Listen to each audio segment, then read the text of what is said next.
दोस्तों, विजय माल्या का नाम सुनते ही सबसे पहले जो चीज हमारे दिमाग में आती है वो है भगोड़ा, ठरकी, धोखेबाज, महंगे दारू, खूबसूरत मॉडल, क्रिकेट और F1 रेस उसके कुछ ऐसे शौक थे जिन पर वो पानी की तरह पैसा बहाता था। उसकी अय्याशी का आलम ये था कि दुनिया भर की खूबसूरत मॉडल्स उसकी रातें रंगीन करने आती थी। एक समय में विजय माल्या का नाम दुनिया के सबसे पावरफुल बिजनेसमैन की लिस्ट में शामिल था, लेकिन आज वो पूरी दुनिया में एक ठग के तौर पर जाना जाता है। आज की इस वीडियो में हम आपको इसी ठग और भगोड़े की अय्याशी की कहानी सुनाने वाले हैं। एक अमीर घर में पैदा हुआ एक ऐसा लड़का जिसका बचपन एक आम लड़के की तरह ही गुजरा। हालांकि उसके पिता एक एंटरप्रेन्योर थे जो बड़ी बड़ी कंपनीज में अपना पैसा इन्वेस्ट करते थे। फाइनेंशियल रिस्क लेना उसके पिता विट्ठल माल्या का शौक था, लेकिन उनका लड़का विजय माल्या एक आम इंसान की तरह जीता। वो कॉलेज भी साइकिल से जाता, लेकिन वो कहते हैं ना कि मौसम बदलते और मूड बदलते देर नहीं लगती। विजय माल्या के मूड को बदलने में भी देर नहीं लगी और देखते ही देखते एक साधारण से लड़के को प्ले बॉय बनने का शौक चढ़ गया। लेकिन इसी बीच उसके पिता विट्ठल माल्या की हार्ट अटैक से मौत हो गई और वो अपने पीछे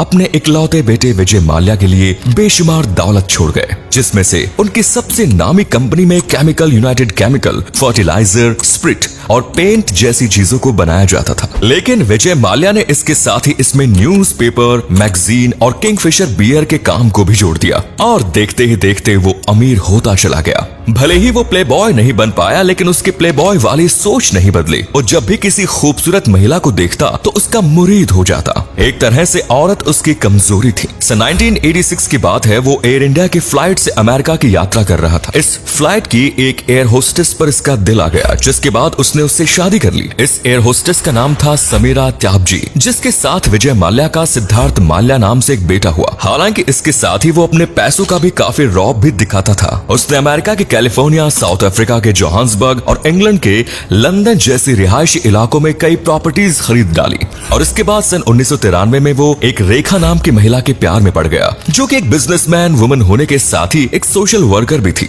जब रेखा ने विजय माल्या से शादी की तो विजय माल्या ने इससे पहले सिर्फ समीरा तैबजी से ही शादी की थी, लेकिन रेखा ने इससे पहले प्रताप चेती अप्पा और शाहिद महमूद जैसी अमीर हस्तियों से शादी कर रखी थी। विजय माल्या की रेखा के साथ लियाना, लैला और तानिया नाम की 3 लड़कियां थी। विजय माल्या का ये वो दौर था जब उसे भारत के सबसे तेज तर्रार बिजनेसमैन टाइकून में से एक माना जाता था। हालांकि इसके साथ ही उसे अपने रंगीन मिजाजी के लिए भी जाना जाता था। वो एक तरफ करोड़ों रुपए कमाता, वहीं दूसरी तरफ अपने विला में लड़कियों को बुला बुला के अय्याशी करता, अपने मेहमानों को महंगी शराब पिलाता, विदेशों से गर्ल्स को बुलाता और हर वक्त विदेशी लड़कियों से घिरे रहता। धीरे धीरे उसकी आदत में शुमार हो गया ये सब। इसके अलावा उसका एक और चेहरा भी था। वो बेंगलुरु के जिस भी फेमस मंदिर में जाता तो बिना चप्पल के ही जाता। उसने कई तीर्थ यात्राएं भी की। इसके अलावा वो सुर्खियों में तब आया जब उसने लंदन में टीपू सुल्तान की एक तलवार के लिए रिकॉर्ड तोड़ बोली लगा दी। इसके बाद उसने न्यूयॉर्क में महात्मा गांधी से जुड़ी कुछ यादगार चीजों के लिए भी रिकॉर्ड तोड़ बोली लगाई। ये सब करके वो लोगों की सहानुभूति लेना चाहता था। इन सब के बाद लोग उसे किंग ऑफ गुड टाइम्स कहने लगे, लेकिन उसके दिमाग में जो चल रहा था वो सिर्फ वही जानता था। वो इससे भी ज्यादा बुलंदियां छूना चाहता था। उसकी किस्मत में शायद उसे यही करवाना चाहती थी। लेकिन इसी बीच उसको कई विदेशी गर्ल्स के साथ एंजॉय करते हुए मीडिया ने स्पॉट किया, जिसके बाद लोगों की सोच उसके प्रति थोड़ी बदलने लगी। लेकिन उसने अपना दिमाग भी लगा लिया। वो कहते हैं ना दोस्तों, जब पैसा आ जाए तो दिमाग भी खुद ब खुद दौड़ने लग जाता है। ऐसा ही माल्या का दिमाग भी दौड़ा और उसने इंडियन एक्सप्रेस नाम की एक यॉट खरीदी। इस यॉट की फैसिलिटी का अंदाजा आप इसी बात से लगा सकते हैं कि पहले ये यॉट कतर के रॉयल फैमिली के पास थी। इस यॉट को माल्या ने सिर्फ अपनी प्लेबॉय की छवि को छुपाने के लिए खरीदा। इसको माल्या ने खास तौर पर अपनी रंगरलियों को देखते हुए बनवाया, इसीलिए इसमें उसने steam room, massage facilities, gymnasium, cinema hall और कई ऐसे रूम्स बनवाए जिनके वॉल पर कई अतरंगी लड़कियों के पोस्टर्स छपे हुए थे।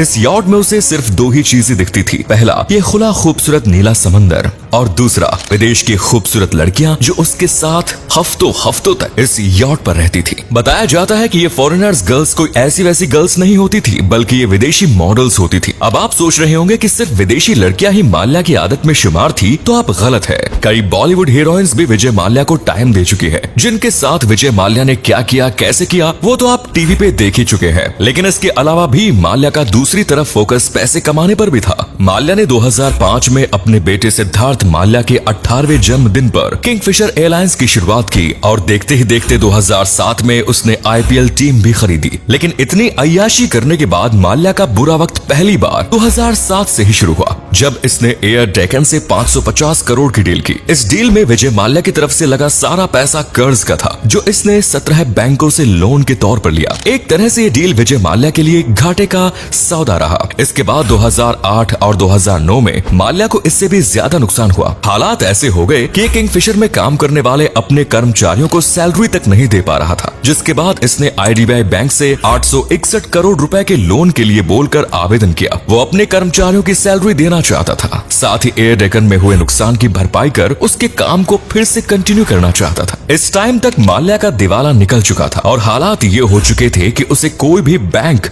लोन नहीं दे रहा था, जिसके बाद उसने बैंक ऑफिसर्स को 16 करोड़ की रिश्वत देकर 861 करोड़ का लोन IDBI बैंक से पास करवाया। और अंदर की बात तो यह है कि इन 861 करोड़ को उसने ना ही एयर डेक्कन के नुकसान की भरपाई में लगाया और ना ही अपने कर्मचारियों को सैलरी के रूप में दिया। इन पैसों को सीधा उसने अपने यूरोप के अलग अलग बैंक अकाउंट्स में पहुंचा दिया, जहां इन पैसों से उसने F1 रेस करवाई। इसके बाद हद तो तब हो गई जब 2010 में माल्या राज्यसभा का सदस्य बनकर संसद में बैठने लगा, जिसके बाद उस समय के प्रधानमंत्री मनमोहन सिंह ने बैंकों को यह भरोसा दिलवाया कि वो उनका पैसा नहीं डूबने देंगे। जिसके बाद सरकार और RBI के कहने पर स्टेट बैंक के नेतृत्व में 17 सरकारी बैंकों ने माल्या को दिए गए लोन चुकाने की शर्तों और उसके शेड्यूल में बदलाव कर दिया। इसके बाद माल्या ने अपने किंगफिशर प्लांट को 4000 करोड़ का बताकर गिरवी रखा। तब से आज तक कर्ज वसूली की प्रक्रिया चल रही है, लेकिन कहीं से भी बैंकों को उनका पैसा मिलता नजर नहीं आ रहा। सरकार कह रही है कि उनके पास माल्या की 9000 करोड़ की प्रॉपर्टी है, लेकिन इतनी प्रॉपर्टी में से उसकी अभी तक सिर्फ एक ही प्रॉपर्टी बिकी है,